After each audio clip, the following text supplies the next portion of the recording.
Hey pups, today we're doing something a bit different.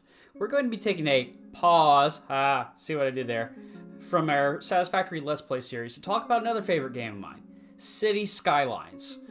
As of this recording, City Skylines is the most played in my Steam library now at 560 hours over the 6 years since it was released in 2015, although Satisfactory is quickly catching up on it, and I've only been playing that for about 7 months, so yeah, you can... yeah. But I love City Skylines, so we're going to be talking about it today. Since its release in 2015, City Skylines downloadable content expansions have been released pretty steadily at roughly 6 month intervals, though Sunset Harbor was released over a year ago at this point. So as I'm recording this it's near the end of May 2021, and Sunset Harbor was released in March of 2020. So yeah, it's been a little while since they've released a DLC, and since the game itself is over 6 years old, and it's been a fantastic success, even though SimCity 2013 kind of put a very low bar there for success, I don't see why the game wouldn't have a sequel. I mean, if there was a sequel in the works, that would completely explain why we haven't seen any substantial DLC in a while, aside from the 2 most recent content creator packs that were released. And I mean, if I was Paradox or Colossal Order, a sequel would be a no-brainer of an idea. I mean, yeah. So, what should be in a theoretical City Skylines 2? That's if you've hung around City Skyline Reddit or watched videos on YouTube, then you will have undoubtedly seen wish lists and videos about what should be included, and some of what I'm going to be discussing may tread over that existing territory, but I'd like to think that some of my points here are going to be unique. And even if they aren't unique, it's worth going through this and reiterating things so that Paradox and Colossal Order get the message that these are things that would be good to have in the next iteration of City Skylines. So let's get into it. The first one, and this is the one that is my major pet peeve with the existing City Skylines, is the traffic AI. For the love of all that's good in the world, Paradox and Colossal Order really need to fix the traffic AI. And unfortunately, while I'd love to see the traffic AI in City Skylines just patched completely, from the general fan consensus that I've read online is that substantive of a fix wouldn't be possible without completely redeveloping the game. So that seems like it would be a prime candidate for something to include in a City Skylines 2. I mean, and it isn't that the traffic AI is dumb per se, that it's not badly written. In contrast, I think probably the code is probably very good. It's just the AI does some dumb things, like if you're using right-hand drive, a car on the freeway will merge across 4 lanes of traffic to get off the off-ramp, and in turn causing more traffic jams, and it just kind of cascades through everything else. So now I have seen that fans have fixed some of this behavior with mods, and this is going to be a theme that you're going to be hearing me talk about over and over as I'm going through my list here. But I'm of the mind that if a mod can fix something that's core to the gameplay, that should have been just included or patched in general before release. I don't think it's the responsibility of fans, or let's put it just very bluntly here, the customers, to fix things that should have been caught during the quality control phase of development. I also get that the traffic AI is probably one of the more complex parts of City Skylines, and that even a good gaming computer is going to have finite power, especially 6 years ago when City Skylines was released. But I'd like to think that a computer now that would be capable of running City Skylines with probably some reasonably beefy system requirements would be able to handle a complex traffic AI simulation. So I don't think there's any reason that a much better traffic AI could be implemented using like hyper-threading or unused cores or things like that. So I feel like this is something that should really be addressed and looked at during the development. Second item here is zone densities and the transition from the suburban areas and farmland to the urban core. In my opinion, there needs to be a greater variety of zone densities, because right now all you have are low density, high density. That's it. And in the vanilla version of City Skylines, that means you get kind of abrupt transitions. You don't have these nice gentle transitions from low to medium to high density, like what you see in actual American cities. European cities are full of medium density buildings. So I don't see why this can't be included. I mean, and if you remember, in SimCity 4, they had medium zones. So I really don't see why this can't be included. Alright, and I'm just trying to get something to render here. Yay. Okay, number 3, the tree brush. Or, namely, the lack thereof in City Skylines. I mean, at least prior to SimCity 2013, there was always a tree brush that you could use to mass paint trees in the game. And I really missed that in City Skylines, because I want to put down trees to make areas beautiful. And putting down a tree at a time is... it ranges from painful to annoying.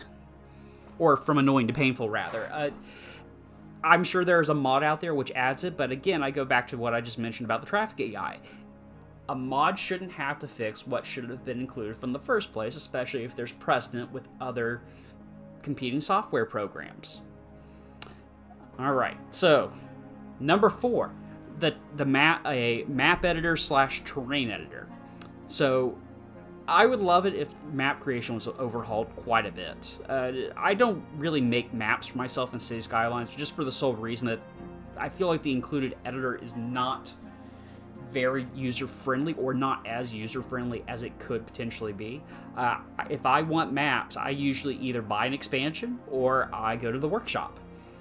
But I would love to be able to make my own maps. That's something I loved in SimCity 2000, SimCity 3000, and SimCity 4. I loved it. It was a joy using the map editors in those programs. And being able to start from a randomly generated map and then, adjust it and tweak it would be like what you could do in SimCity 2000 would be great. I mean, yeah. SimCity 2000 was just great from the standpoint of that feature set. So I don't really see why this can't be included going forward. I understand why it didn't make it into the first City Skylines in the first place. And I think that this should be something we should push for them to add. I mean, it would be great to have that little player customization. I mean, remember with SimCity 4, you start building in a region, and you can auto-adjust the surrounding terrain. You get these nice rolling landscapes. You can recreate Manhattan. You can recreate the San Francisco Bay Area, and get like a large city over here, small suburbs, and you capture all the different terrain changes. It's great. So I don't know why a better editor can't be included going forward. So now let's talk more about base game functionality. If something seems like base game functionality, or it was included in the base game for other city builders, it should not be paywalled via DLC or have to be added in via mods. I'm sorry, but that is a hill I'm going to die on. So there are some particularly egregious examples for City Skylines. So First off, the natural disasters expansion.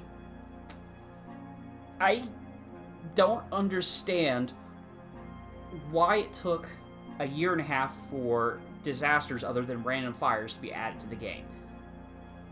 I feel like SimCity established enough of a precedent that disasters should have been something that was included in the core game from day one, not implemented down the road with a DLC. So, going forward, City Skylines 2 should definitely include disasters.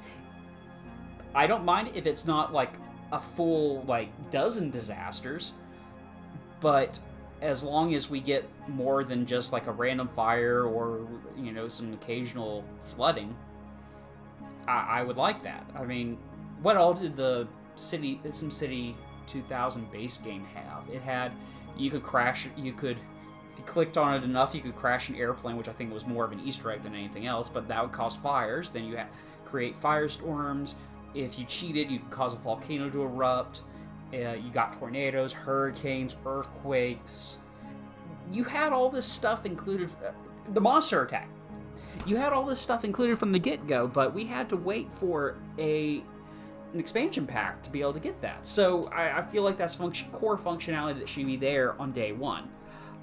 Another thing would be additional buildings for vanilla transit systems. So I'm very happy with the number of transit systems that were included in the base game for City Skylines. It's just I'm a little bit flummoxed by the downloadable content that we're getting for it down the road, because it's like, come on guys, you should have thought about this a little bit harder and included some of this in the base game. So I'll give it a pass for like some of those hub stations, like the metro, monorail, train station. That's fine, because the monorails were introduced in mass transit. So I think that one gets a pass. But for stations that are like, monorail to rail, or not monorail, but metro to rail or metro to bus, or, bus hubs or things like that, that should have just kind of been thought of right from the beginning. So again, mods can add the stuff in, but it shouldn't be the responsibility of players to either mod the game to add functionality that should have been there, or download an expansion pack to add functionality which probably should have been included in the base game. And I'm going to credit a friend of mine for this suggestion, because he's been playing city builders as long as I have. All the SimCity games, even SimCity 2013, have included pre-built cities, which you could start off of, or they've included scenarios which don't necessarily follow from have disasters at their core. So that's kind of one thing that City Skylines has lacked. I mean, while yes, you can download save files from the workshop, and that is fantastic. You can see the love and hard work that people have put into some of their cities, but at the same time, would be nice to be given at least a couple of small towns to work from right out of the box. So, and I think it would also help ease players into the game, because I remember when I first picked City Skylines up, even though I had played City Builders all my life, I picked it up and was thinking, how the world do I play this? I'm not quite sure how these mechanics work. And the tutorials were less than helpful. So being able to start from something that's somewhat established and see, oh, that's how this works, would be ridiculously helpful for players, I think. So, next item on my list is include features players want/need in the base game, i.e. quality of life items. So, I think this would be really, at least, it would be really easy for Paradox and Colossal Order to at least somewhat wrap their development time around, because they just have to look at the most popular mods for City Skylines. That's instant feedback right there. Just look at what the most popular mods are, see what the most commonly used features within those mods are, and integrate it into the game. So, those mods are popular for a reason. And they address a lot of quality of life, things like traffic president. You watch any of Biffa's videos where, you'll see him adjusting lanes and things like that to get traffic flowing smoothly. Again, see point number 1. But that's a neat little mechanic, and before we got the updates in the free update that coincided with mass transit, you had to turn to mods for, things like, where are my little citizens going? What type of traffic is using this particular segment of road? And thankfully they did look at that and add those features in, because that's a feature from SimCity 4 that I loved. And I'm glad it made it into City Skylines, but I think there are a lot of other features that that have been taken care of by mods that Paradox and Colossal Order could look at and implement in a sequel. So the next item is the progression system, the progression/milestone system. So I like City Skylines' existing progression system, but you can abuse it pretty easily. All you have to do is just start gridding out roads, dropping in zones, and you can just spam population, and as long as you're keeping up with your power and water and waste management, that's all you have to do. You can easily just spam your way to high density zoning and then build out your city. I would like it if there was a more challenging advancement or progression system in place that relied on more metrics than just population. I mean, there's precedent for this in the game already. I mean, look at the unique buildings. They not only do they require milestone tiers to be unlocked, but they require different other criteria, like you have to have, crime above a certain level and maintain it for 6 weeks, or you have to have all these different disasters happen to your city, or various things. So I don't think that something like that would be very hard to implement. I mean, it could be kind of a balanced scorecard or something, where population is one metric that goes into it. You have to have a certain number of people to support like higher cost city services buildings, but you also need to make sure your population is educated to a minimum level, that maybe you have a certain level of pollution or things like that. I mean, there's you can get creative with how you nudge players along. I mean, if you've been watching my Satisfactory Let's Play, you'll have noticed the milestone system there. It nudges you in the very subtly in the direction of producing more ever increasingly varied and complex parts by making those new parts requirements to unlock further progression. So I don't see why City Skylines can't implement something like that in a sequel. Now let's go on to number 8 here. This is going to be about asset design and asset quality. So, as I mentioned earlier, there is a lot I don't like about the SimCity game that was released in 2013. There's a lot. I can make an entire series about all the ways it is disappointing. So disappointing. But the one thing I will not fault the game on is that it is absolutely beautiful to look at. The asset design was well thought out. It's just gorgeous, and that is the one thing that makes the game tolerable, may be the word. Because it's just so pretty to look at. Just the building design, the texturing, and if you have the Cities of Tomorrow expansion, just all the detail that goes into it. It's great. And for what it is, City Skylines is beautiful as well. When you consider that it was developed in a relatively short period of time by a small team that had never produced a game like this before, it's a stunning game. But I think that now they have the resources to really knock a City Skylines 2 out of the park. I think that they can make this next iteration quirky and gorgeous to look at without requiring players to mod it. I mean, if you go to Reddit, you'll see players have done amazing things with modded City Skylines. It is just... the creations are just far beyond anything I can do with City Skylines.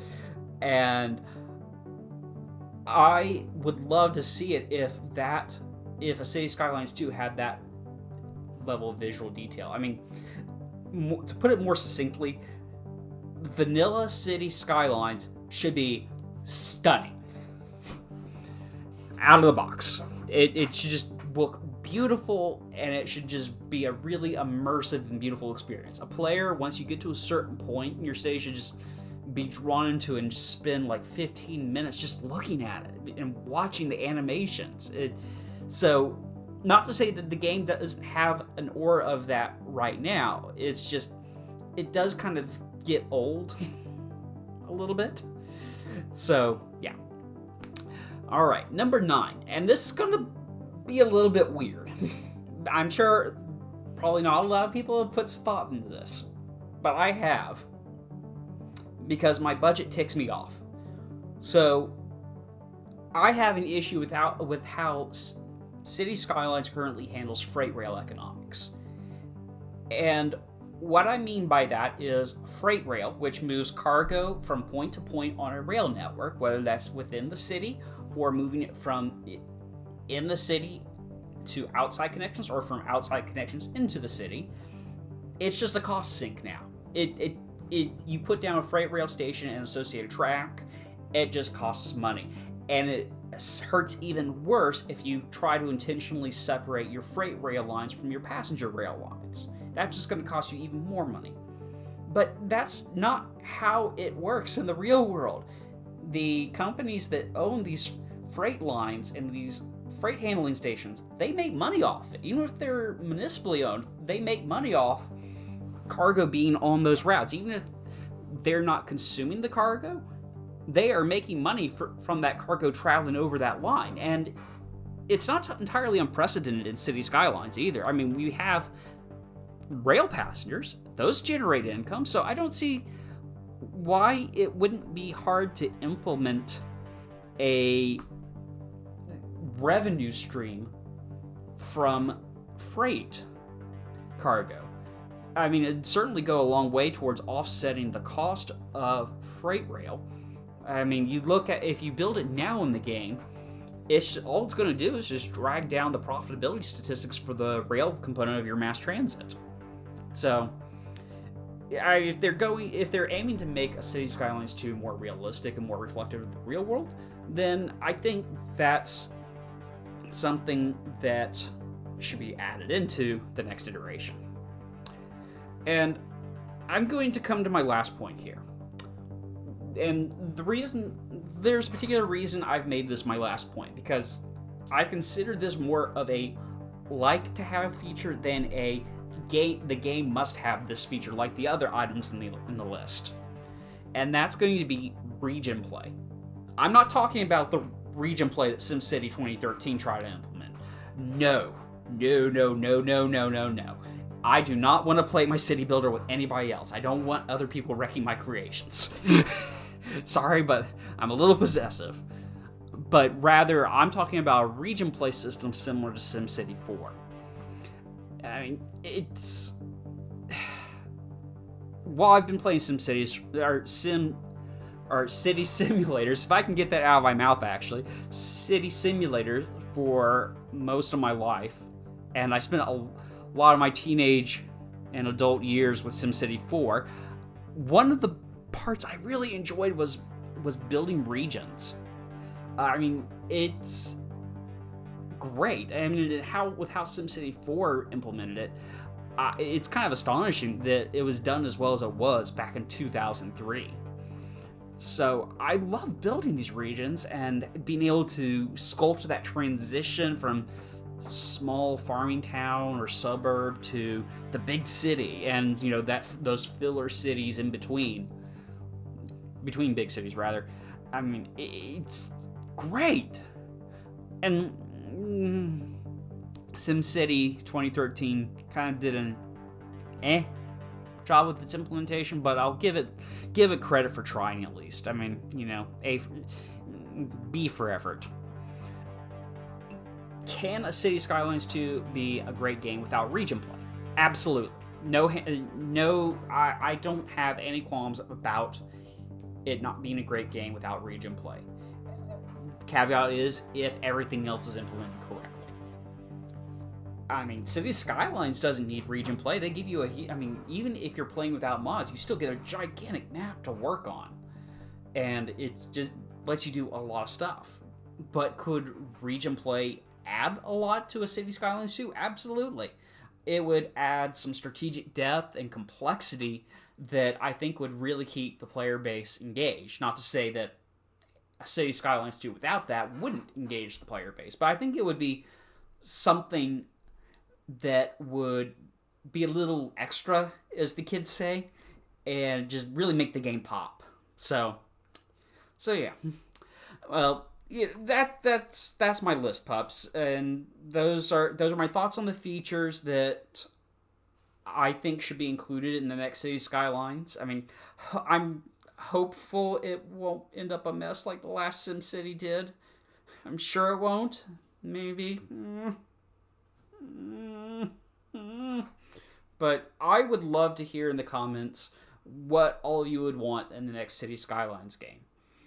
I hope you enjoyed this video, and please remember to paw that subscribe button and boop that like button so you don't miss out on more videos from me, Pup Copper.